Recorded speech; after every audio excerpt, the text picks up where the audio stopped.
Today on CityCast Nashville, all eyes are on Tennessee and the special election between Afton Bain and Matt Van Epps in the Tennessee 7th Congressional District. Last week, the nonpartisan Cook Political Report shifted the 7th District from solid Republican to likely Republican. Matthew Klein, the analyst behind that rating, joins us to explain what moved the needle, what factors are shaping this race, and what we should be watching as we head into the final stretch before Election Day on December 2nd. It's Monday, November 24th. I'm your host, Marie Cecile Anderson, and this is what Nashville's talking about.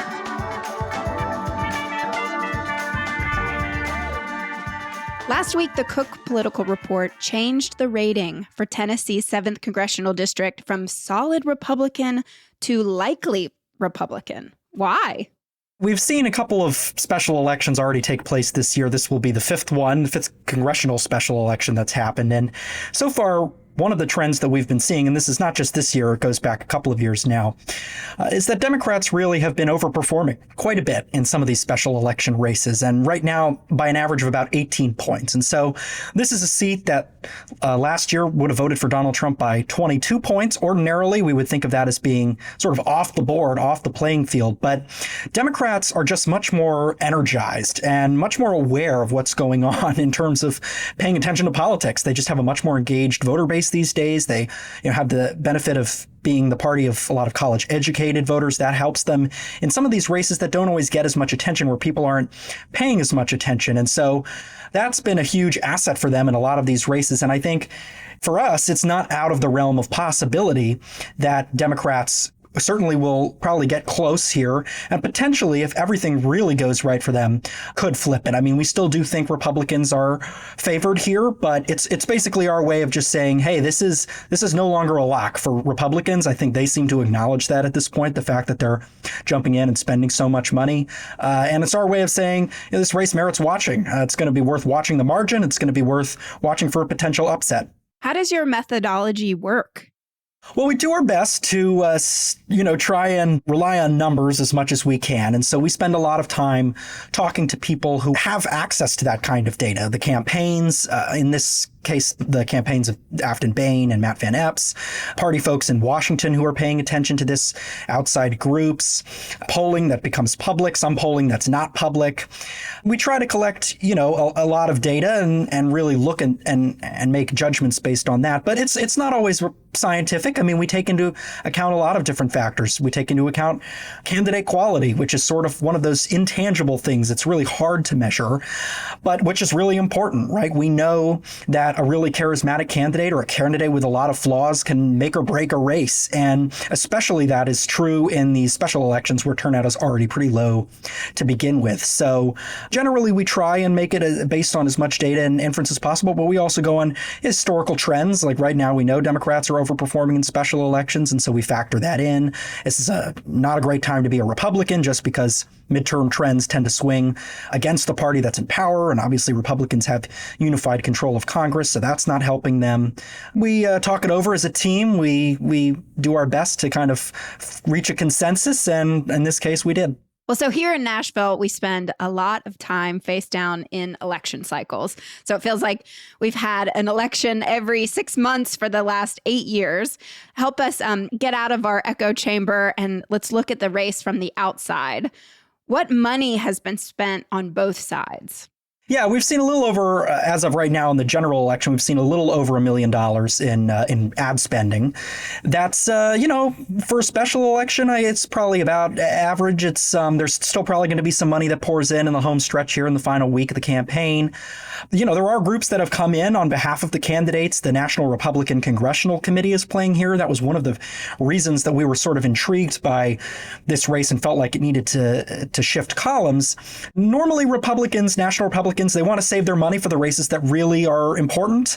That's true of both party committees here in Washington. They have a lot of races to have to either defend or flip in the midterm elections. And in this case, Republicans chose to get involved. And that tells us that they see reason to get involved, that they feel like there is potential for this race to go in a way that they are not hoping that it will, and that's notable to us.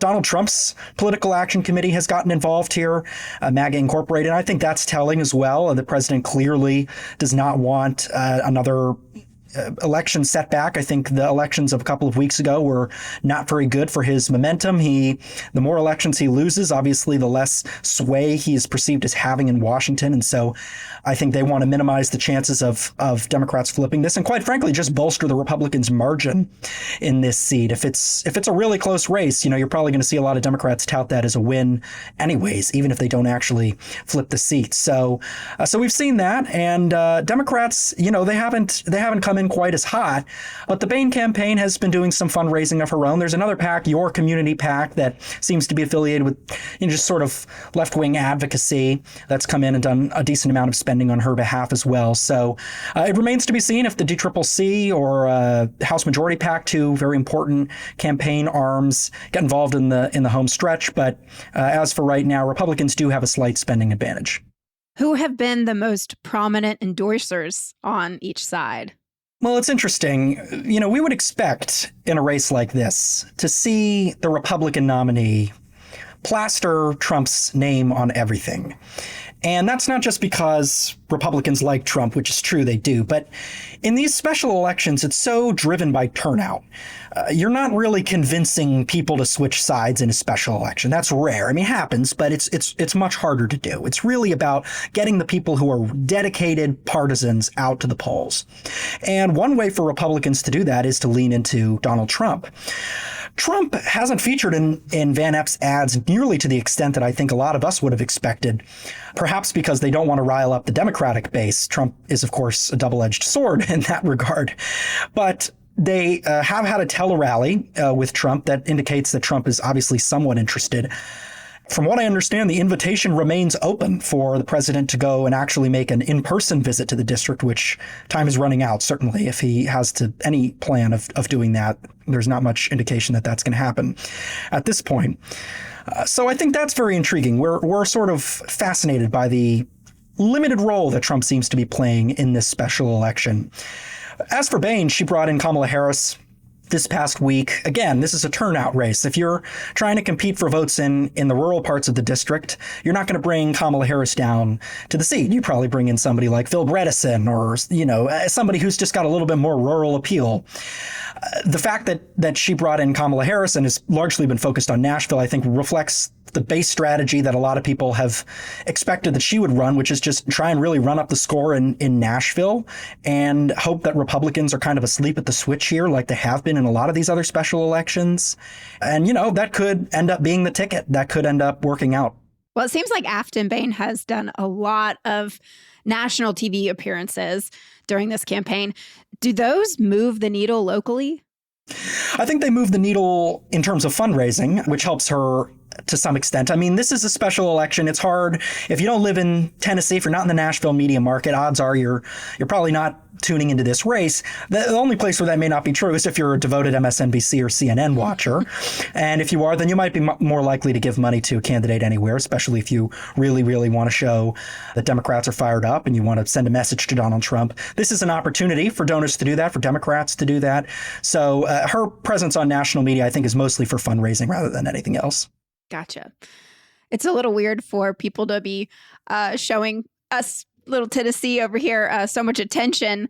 Why is this race so important to people outside of our state? Well, we don't get many special elections. They are really rare opportunities to test where the appetite of the electorate is. We're not going to have a really good, strong sense of that until the midterms. The big test was in some of these governor's races in November, Virginia, New Jersey. We got a good sense of what the electorates there are feeling like. But it's hard. It's hard to get tests other than polling in terms of actual votes. So this is a good indication of how fired up the Democratic base is right now, how potentially asleep the Republican base is right now, what messages are working. We've seen some different messages playing out in this campaign. These are sort of little laboratories of campaign experiments, these special elections. And I think that's sort of what makes these so unique. Obviously, the margin in the U.S. House is very close. So every vote does matter. People all over the country are watching to see, how the margin ends up shifting in the House, because whether or not Democrats got 218 versus 217 versus 216 determined whether the Epstein files were going to be released for, a number of other issues. And it could really affect the way that Washington works. So these small races, on the margins, they matter. And I think certainly in Washington, we see a lot of people who are very, engaged and intrigued. And I think you see Democrats who are really hungry to prove that they are capable of notching wins right now. Their party brand isn't great. There's a lot of Democratic infighting that's happening right now, particularly with regard to how the party handled the shutdown. If Boehner notches a good performance in this race, I think Democrats are going to breathe a little bit easier knowing that some of those party wars aren't exactly taking their toll at the ballot box.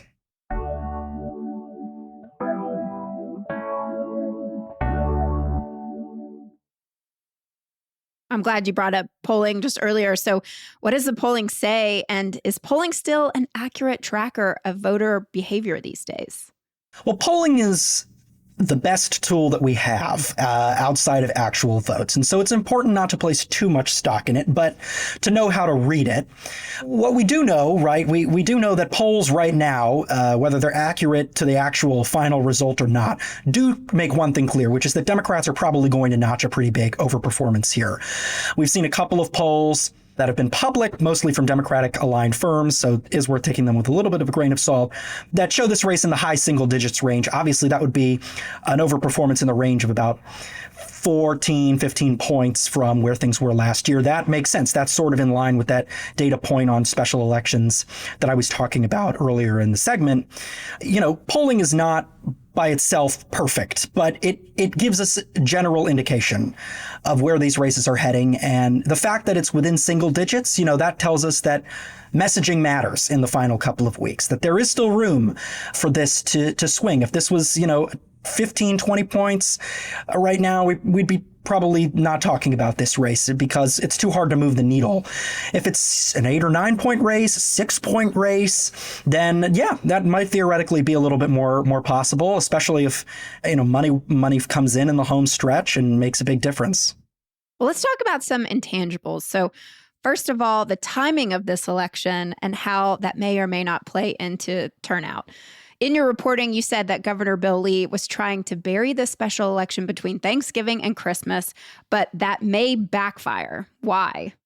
Well, like I mentioned earlier, Republicans generally have a harder time getting their base out in these off-cycle elections. They tend to do pretty well when Trump is on the ballot, hold up a little bit better maybe in the midterm elections, and then these special elections have just been brutal for Republicans. I mean, really suffering a lot of losses. And so I think Republicans were hoping to avoid this becoming a national spectacle. They didn't want Democrats getting excited about this seat, pouring a ton of money into it. I think that actually may have been the wrong idea. I think it probably benefits Republicans to nationalize this race as much as possible because they need their base to wake up, recognize that there are national implications to this, and have the motivation to come out and vote, which it hasn't exactly been entirely clear that the base is eager to do in this race so far.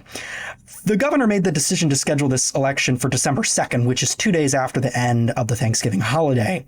And one thing that we've heard from Republican strategists in Tennessee is there is concern that getting out the vote is going to be very challenging. The weekend before has historically, for campaigns, been an extremely important opportunity to knock doors or for early voting to get people to the polls.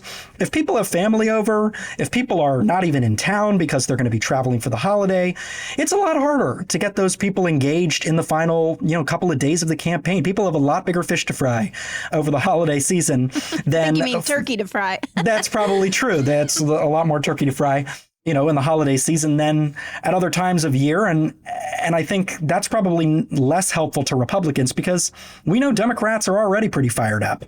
Nashville Democrats in particular, lost their congressional representation back in 2022 when Republicans implemented a pretty harsh gerrymander. There's still a lot of bitterness about that. This is a really, really rare opportunity for Nashville Democrats. I think a lot of them are very plugged in here.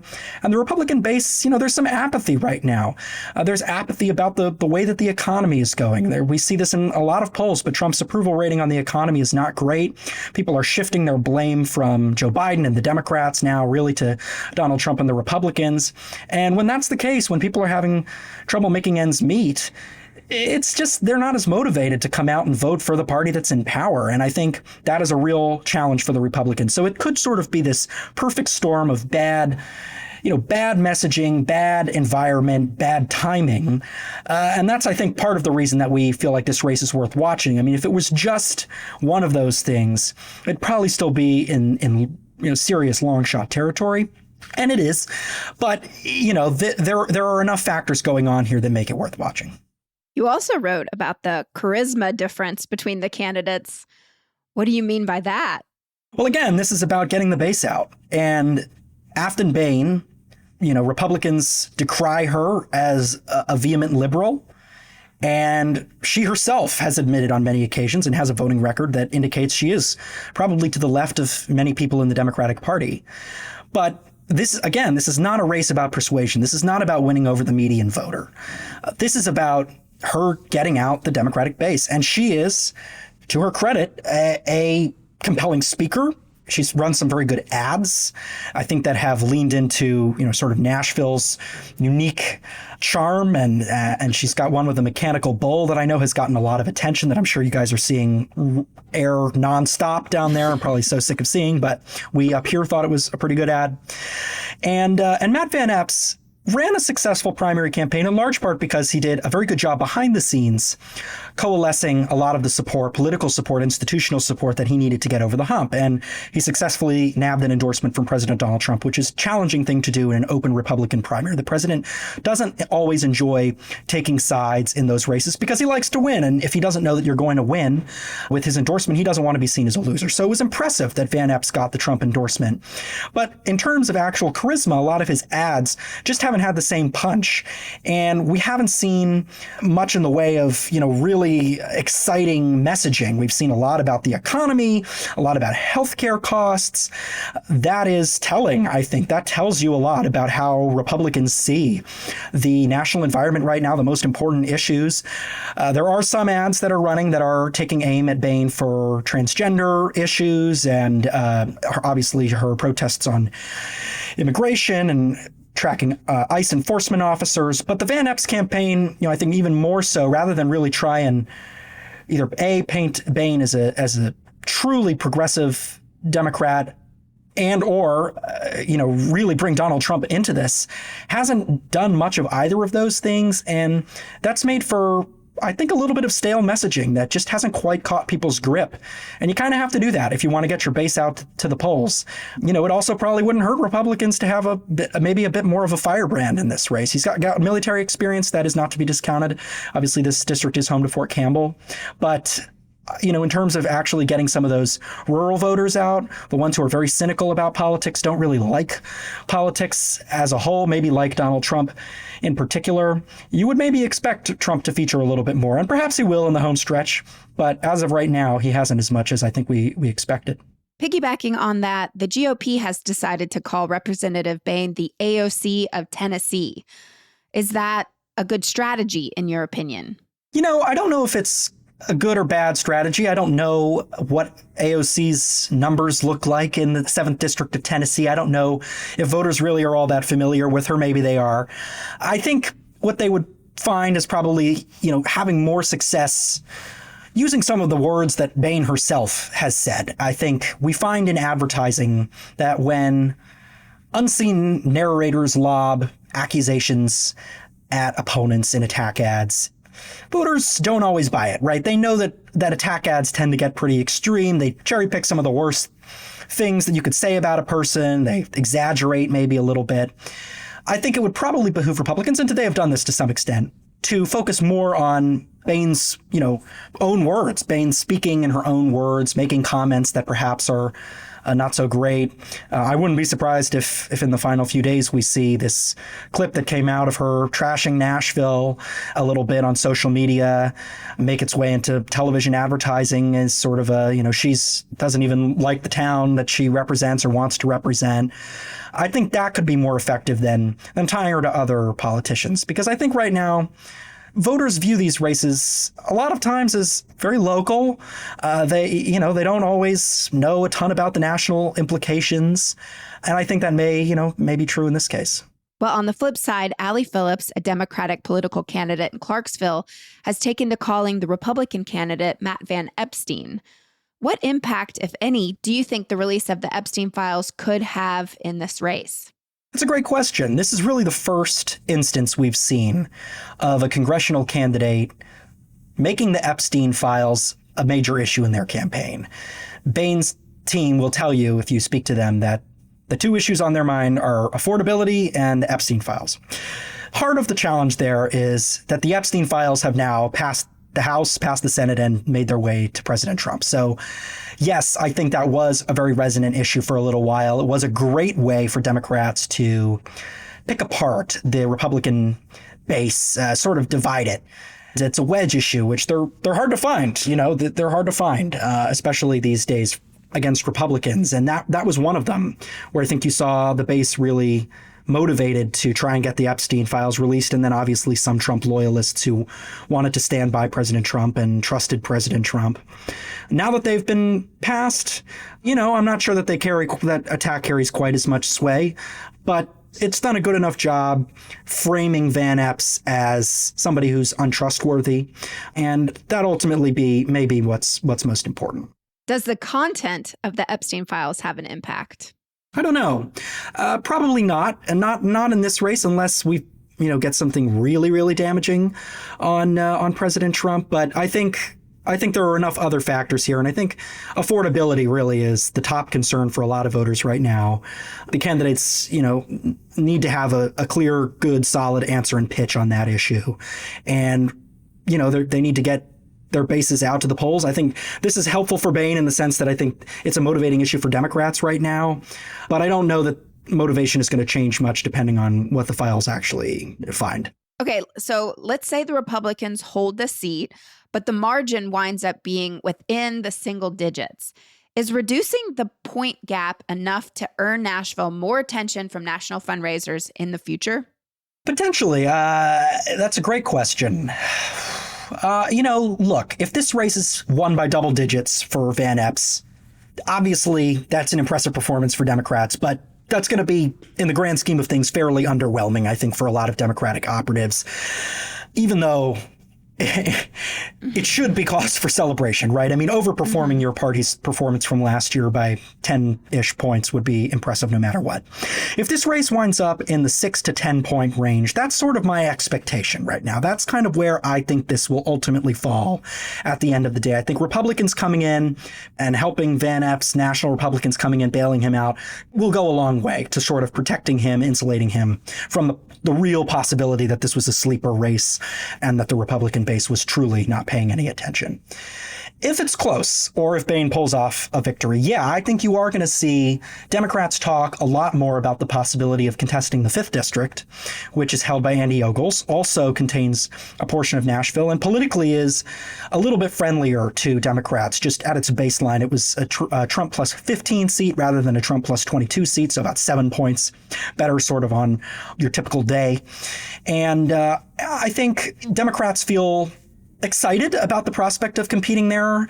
They're excited about Chaz Mulder, who is the Columbia mayor. They've largely here in Washington rallied behind his candidacy. There is an enormous amount of disdain for Ogles, who has aligned himself with some of the more extreme elements in the Republican Party, who has a history of biographical fibs and is also under investigation for campaign finance fraud. So there's a lot of frustration with Ogles, and I think that fires a lot of folks up. But Democrats have a slim path to the House, but there are much better targets elsewhere on the map.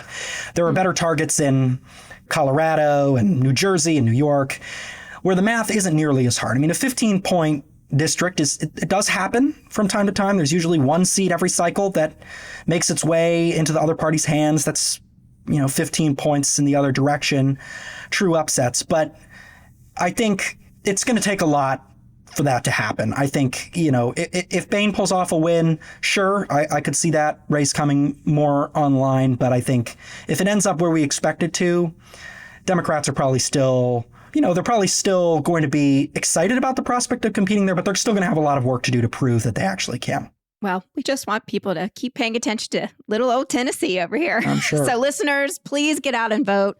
Early voting is still open till November 26th, and then the general election December 2nd. So go out and vote. Matthew, thank you so much. We really appreciate all your analysis and making time for us. We do hope you stay in touch. I think we'll probably be needing you and your analysis in the future.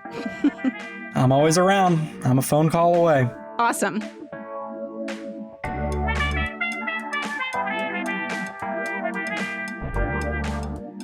That's all for today here on CityCast Nashville. And don't forget, you can support this show and get great perks by becoming a CityCast Nashville neighbor at membership.citycast.fm. If you enjoyed the show, why not tell your friends? Rate the show, leave us a review, and subscribe to our Hey Nashville newsletter. We'll be back tomorrow morning with more news from around the city. Doodles!